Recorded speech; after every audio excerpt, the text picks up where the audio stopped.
Hi, and welcome to another episode of PDA Dad UK. In this episode, we're going to be looking at autism and PDA life hacks, specifically for parents. This is about how we can go about making life easier, working around issues that come along with pathological demand avoidance and autism, and how we can better support and meet our kids where they're at.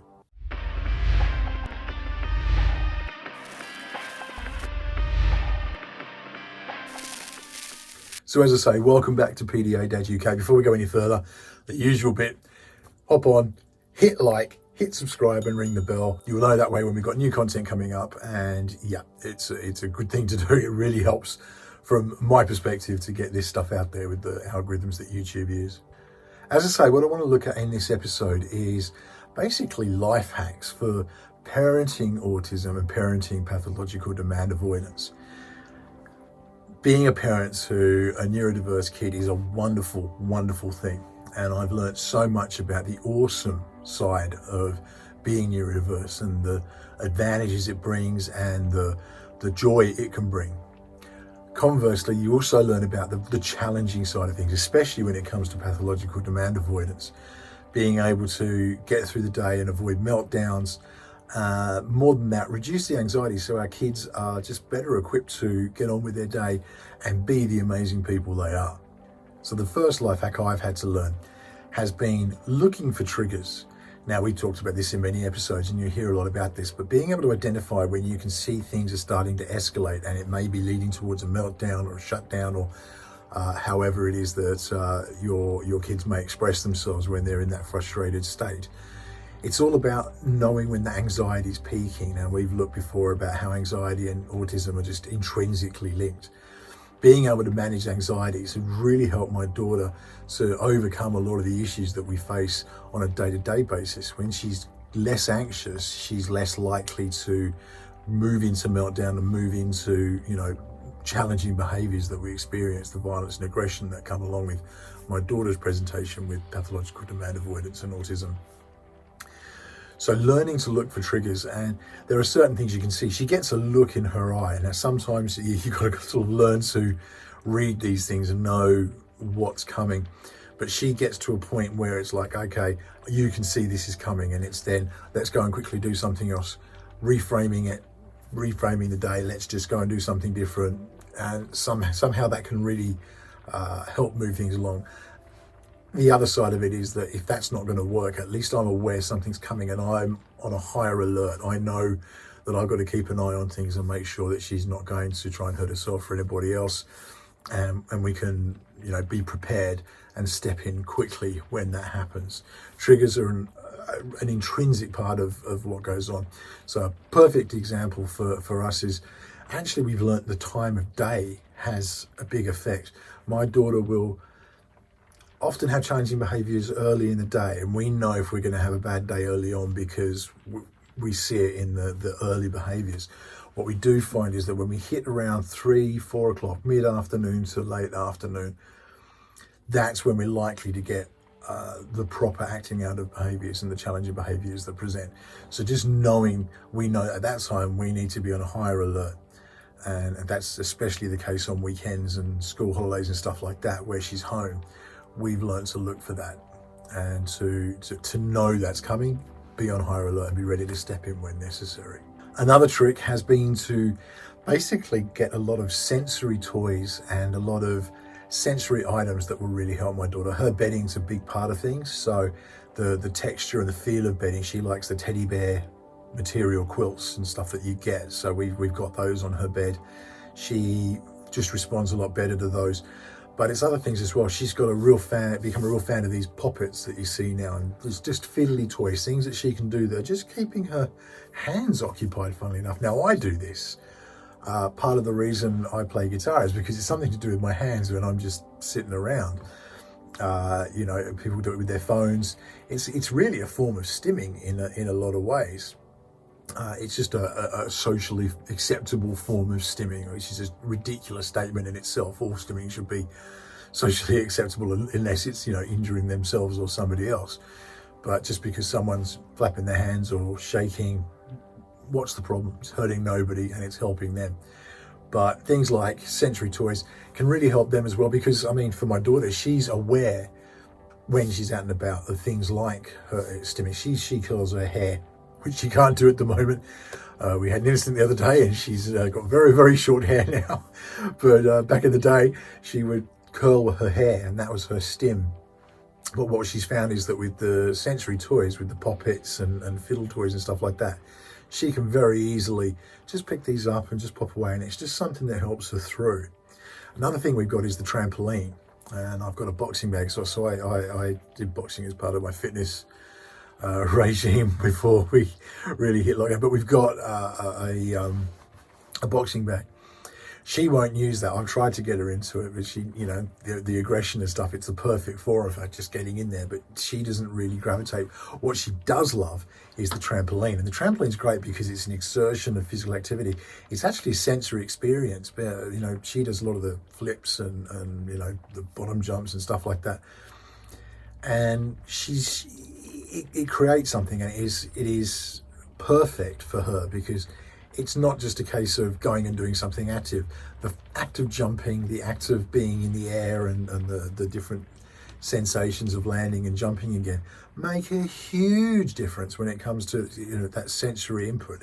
It's actually something that we found really helpful. She doesn't do it as much as she should. It's one of those things that we've been trying to steer her towards at the moment. Is if you're feeling that way, look, stop out on the trampoline. Today is not going to be the best day for it if you're feeling the house, because it's pouring with rain. But it's just one of those things. Having something like that, you can get indoor trampolines as well. These little smaller ones, they can be great because they can sit in the bedroom, and it's just something that you can do. If you're struggling with the costs, there are places out there like Family Fund. You can go through social services as well and stuff like that, and they can provide funding for things like sensory rooms, sensory tents, trampolines, anything which is going to benefit our kids. So that's well worth looking at. Just hop on Google, look for Family Fund, and go for it. And that brings me on to the concept of safe spaces. So we just talked then briefly about the issue of needing, you know, money to get things like sensory tents or sensory rooms. They're great, and it's having a safe area. My daughter cocoons herself. When she feels safe, she puts all her toys, like soft toys, around her. She cocoons herself. That's how she feels safe. It's almost a womb-like experience for her. But it's that feeling of being surrounded. Interestingly enough, not compressed. She doesn't like weighted blankets and stuff like that. It's more the sensation of knowing she's contained. We've tried sensory tents in the past. They weren't really great for her, but I know so many kids that have used them, and it's been a fantastic thing. And sensory tents are a great thing. They don't have to be expensive. You can make them yourself. Don't necessarily have to go out and buy yourself a really expensive set. You add the word sensory to anything, it just becomes 10 times the price. Tigger Pritchard, who we interviewed on the Grumpy Dads with Chris, was talking about the fact that he uses blue tack, and we should market it as sensory blue tack, and we could charge 5 times the price for it. It's a ridiculous thing, but you add sensory or autism or anything like that to the front of a thing, and it suddenly multiplies in price 10, 20-fold, which is absolutely ridiculous. But there's nothing to stop you just getting some black material, or a material they like that's light proof, light blocking, and then just get some fairy lights, just get some different textured items, put them in there. There's loads of suggestions. Again, just Google sensory tent ideas, sensory room ideas, and you'll get a lot of different options that are out there. And it's a case of making it yourself and saving a stack of money as a result. As I say, you've also got places like Family Fund that can help fund things like this. Another place that we've certainly found for my daughter is a safe place for her is the virtual world. This can be a contentious issue. I actually did a video not so long ago on how sometimes things like devices and tablets and phones can be actually a really positive thing for autistic kids or neurodiverse kids in general. They provide a safe space, and for my daughter, it's all about control. So pathological demand avoidance in particular is all about control of your environment, control of what you're doing. It's how they subconsciously control their anxiety. If you want to know more, do check out the video on what pathological demand avoidance is. And for my daughter, when she's in like Roblox or Minecraft or any of these things, when she's in a game, she loves the makeup games as well, the sort of makeover games that are becoming quite popular at the moment. It's a world she's in control of. It's predictable. And it provides a safe space for her. If she's really anxious of a day, if you can see that there's the agitation and she's heading towards a meltdown, one of the first things we'll often do is just go and grab your tablet and have a chill and go and play something.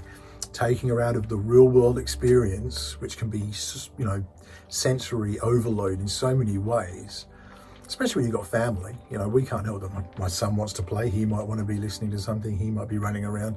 That's going to trigger my daughter. And I can't expect him to stop doing those things. He's a 6-year-old. He needs to be able to express himself like that.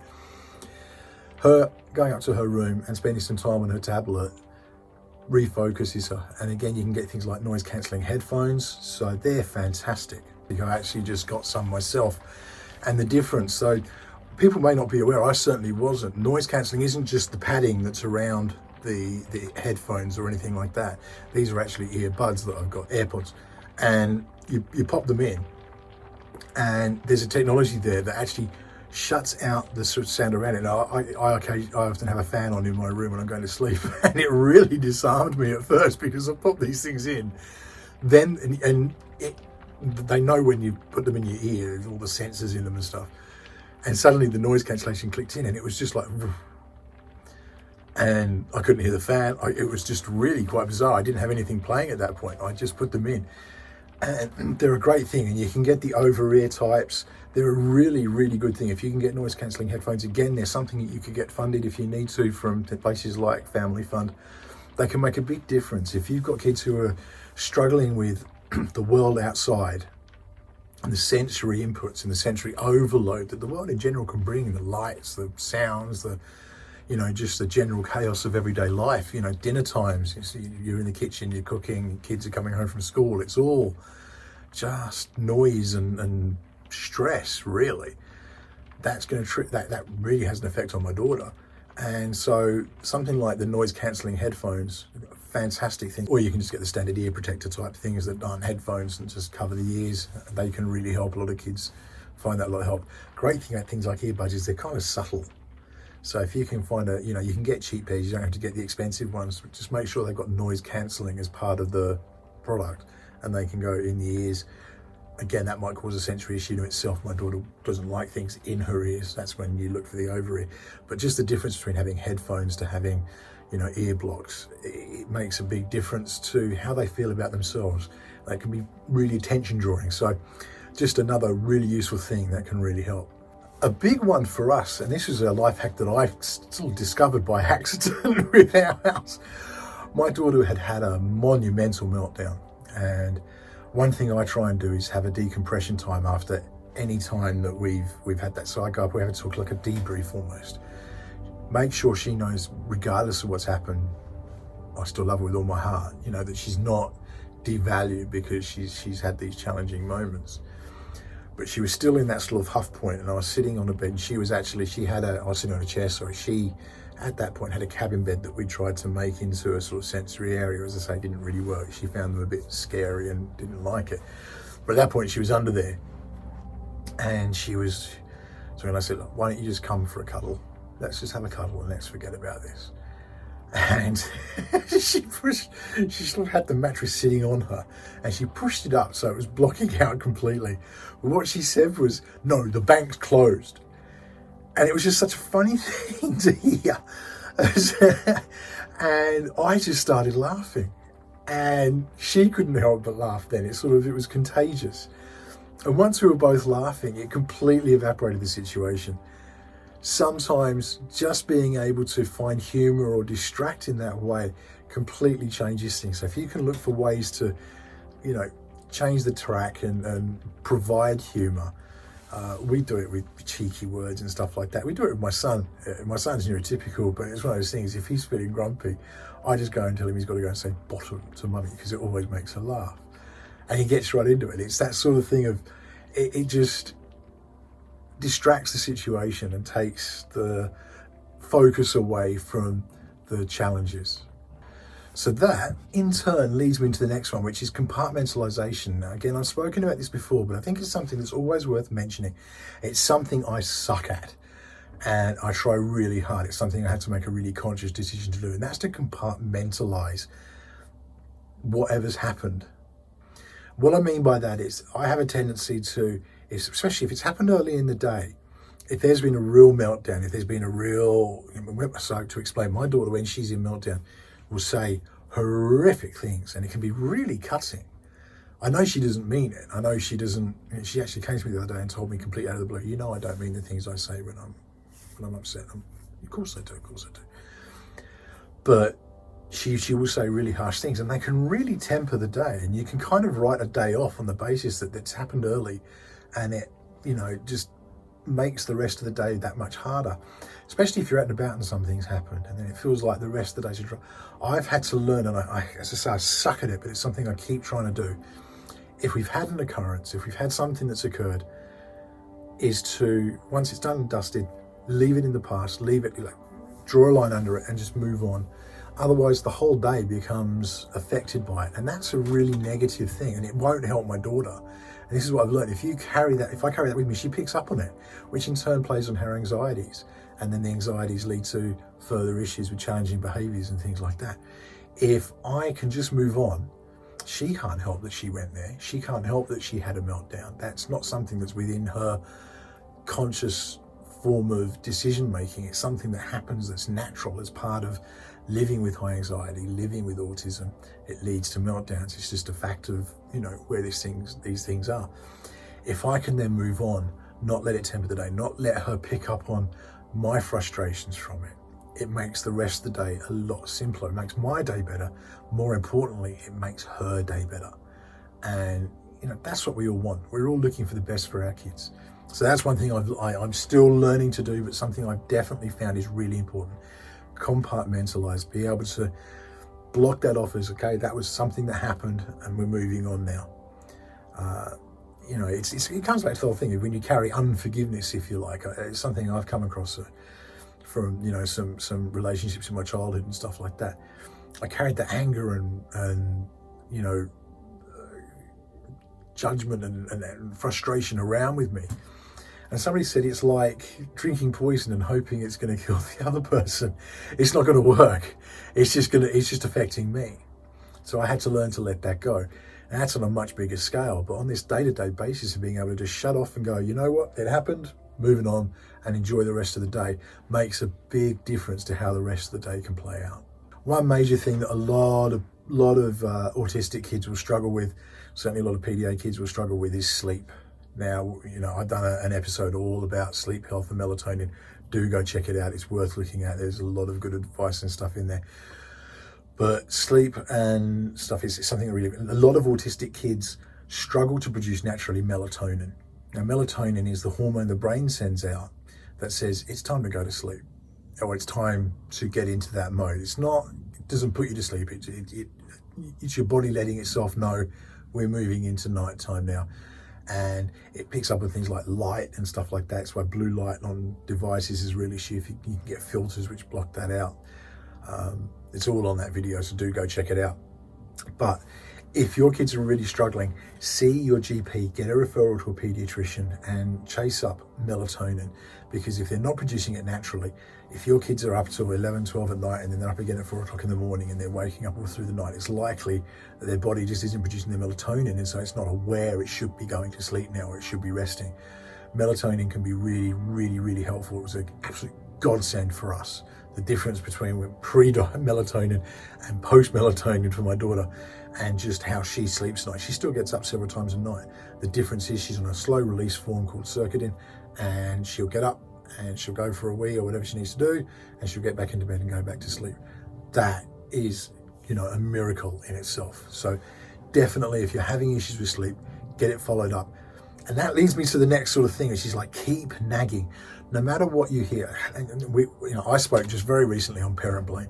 It's something that drives me nuts, is that there's this sort of, it's about parenting. They never focus on what actually the child's needs may be. It's all about, well, we're going to put you through a whole load of courses and stuff like that. Links in the description, check it out. But the point is that if you're being fobbed off, keep pushing, keep picking up the phone, keep calling CAMS. We had an incident a week and a half ago. I don't want to go into too much detail because that would be fair on my daughter, but it required that we basically had to get her to hospital. Now, it was because she was at a place mentally where she was completely breaking down, and she was just really struggling. Interestingly, what that did was immediately put her in contact with a psych, and the psych has been assessing her and has made some recommendations, and we're acting on that now as a result. That's within a week of going to hospital with it. So if you're having real trouble being heard and you're experiencing something, get them to the hospital, get them to A&E, do what you've got to do to make their life as good as it can be.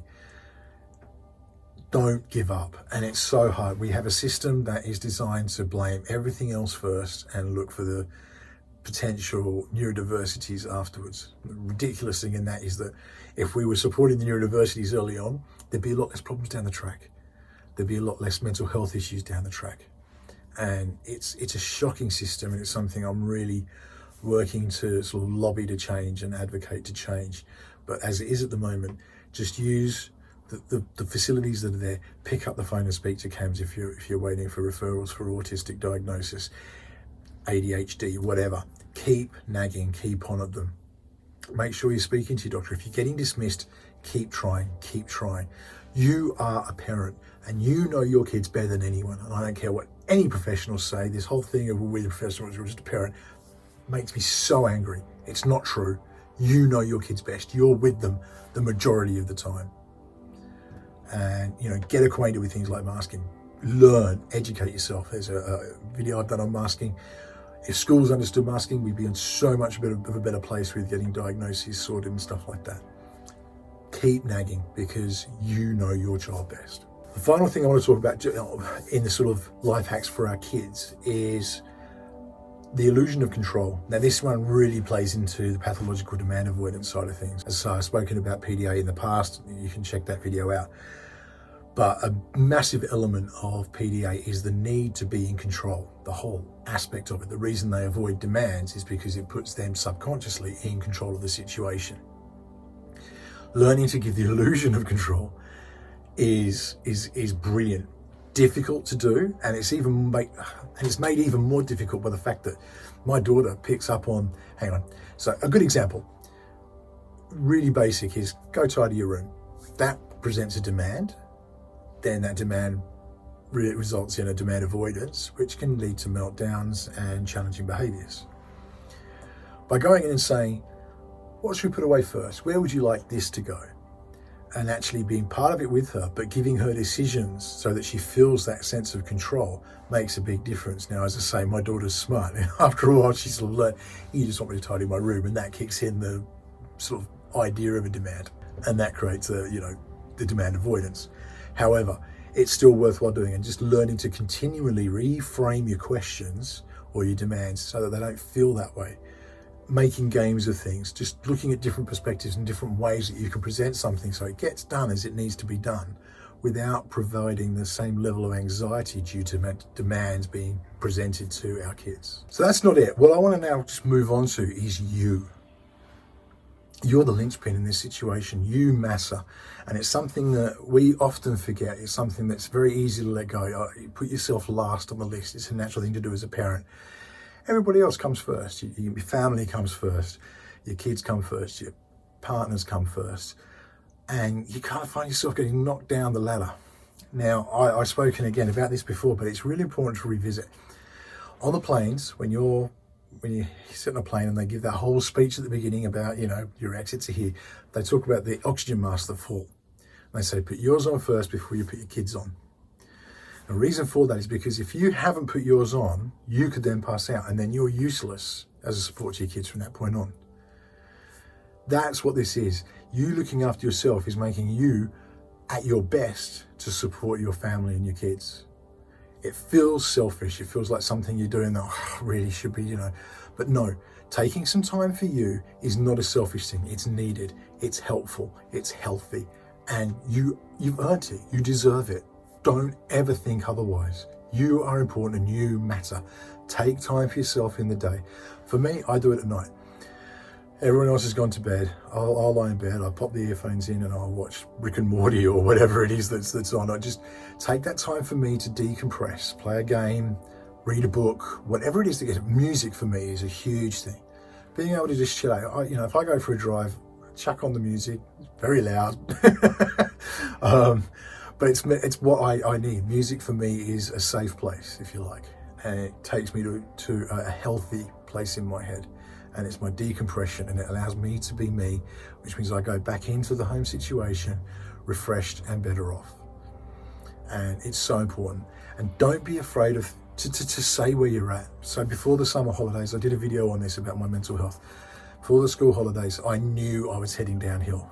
Traditionally, at the end of summer holidays, I hit a low point because I'm just burnt out. It's been 7 weeks of 24/7.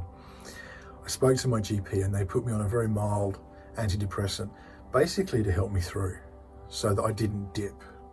I didn't have to be on them long. It was just enough to get me through that period. Don't be afraid to be honest and be vulnerable, because in that is strength. And being able to say where you're at and what you need will help carry you through. It's not weak to need things like an antidepressant every now and again. Whatever it is that's required to keep your head above the water. And with antidepressants, it's something like, if you're low on vitamin C, you take a vitamin C tablet. If you're low on the chemicals in your brain that help regulate your emotions and where you're at, then you take a medication that's going to help that. I'm a firm believer in it. I don't agree with just doling out meds for any reason, but when there's a reason, they're there for a reason. So look after you. You matter. And I can't say that strongly enough. Another thing that's really helpful is finding a support community. Now, I started a group on Facebook a few years back with a friend, and we've grown into this massive thing now. Like 35,000 plus members are part of my Facebook group, which is all for supporting parents who have kids with autism or neurodiversity in any form, ADHD, dyslexia, dyspraxia, whatever the case may be. We're there to support each other. And one of the things that constantly comes back is that when people find these groups, they feel less alone. And it's something that's said quite explicitly. I feel less alone now. I feel supported in this. I feel less isolated. We travel through this journey. I hate that word, but we hit the path onto open up the world to neurodiversity when we find out our kids have got these extra needs and need this extra support in whatever way. And you can feel like it's just you, but it's not. There's actually a wealth of other people out there going through the same thing. And we want to help each other and we want to support each other. So find your community. Hashtag Send Twitter community on Twitter is brilliant. Search for Facebook groups. My group will be in the link, linked in the description. So please do go check it out. You're welcome to join. Just say you heard about it through this channel and you'll be let through. But there are also groups like Scope, which organise local support groups. So that might be something that really helps, actually finding some people locally that are going through the same thing as you, and you can meet face to face or Zoom to Zoom, as it's been probably more recently with COVID and the like. But there are so many options out there to get that extra moral support and know that you're not facing this alone. The other thing is looking for professional support, and by that I mean charities and so forth. Now for me, the PDA Society were fantastic. They really provided us with a lot of advice and help. Likewise, Devon carers for me were great. As a carer, being able to engage and find out that there was all this support available for me as a carer, to the point that I've now become a carers advocate for Devon carers. I've also recently become a volunteer ambassador for DIAS, the Devon Information Advice Service, because it all links back to SEND and special educational needs and all that kind of stuff. There's a lot of information out there, so look for local support. And all it is a Google search, local special educational needs support. Talk to your council. They'll have links that they can send you to and stuff like that. There is help out there. National Autistic Society can be very helpful. They have some. I don't like that they're using ABA therapies now. We've discussed that, but they're endorsing that, which isn't helpful. But there's so much other stuff they do which is really helpful. So filtering out the good and the bad. PDA Society, fantastic. Scope are fantastic. There are so many great support networks out there. Find your local area carers support there. Every area has one. Some are better than others, but every area will have a carers support hub of some description. So just, again, hit Google, carers support, charity, and then your local area, and it will come up with a whole bunch of suggestions and the one that is your local support hub. Do it. and make sure you are supported, because as I say, you matter. And I can't say that enough. That's pretty much it for this episode. That's what I wanted to look at, was just some tricks and tips, if you like, things I've learned over my time, finding myself in this world of special educational needs and neurodiversity, finding out the amazing thing it is, but also the challenges and how we can then help support our kids through those challenges. If you've got any suggestions, I'd love to hear them. This doesn't have to be the last of these. I can do additions to this, and I'd love to hear from you guys. What do you do that helps your kids, that helps your family, and as importantly, helps you? What do you do for yourself? Please put it in the comments. Please do like, please do subscribe and ring the bell, and stay safe in the meantime. Until then, I will see you on the next episode.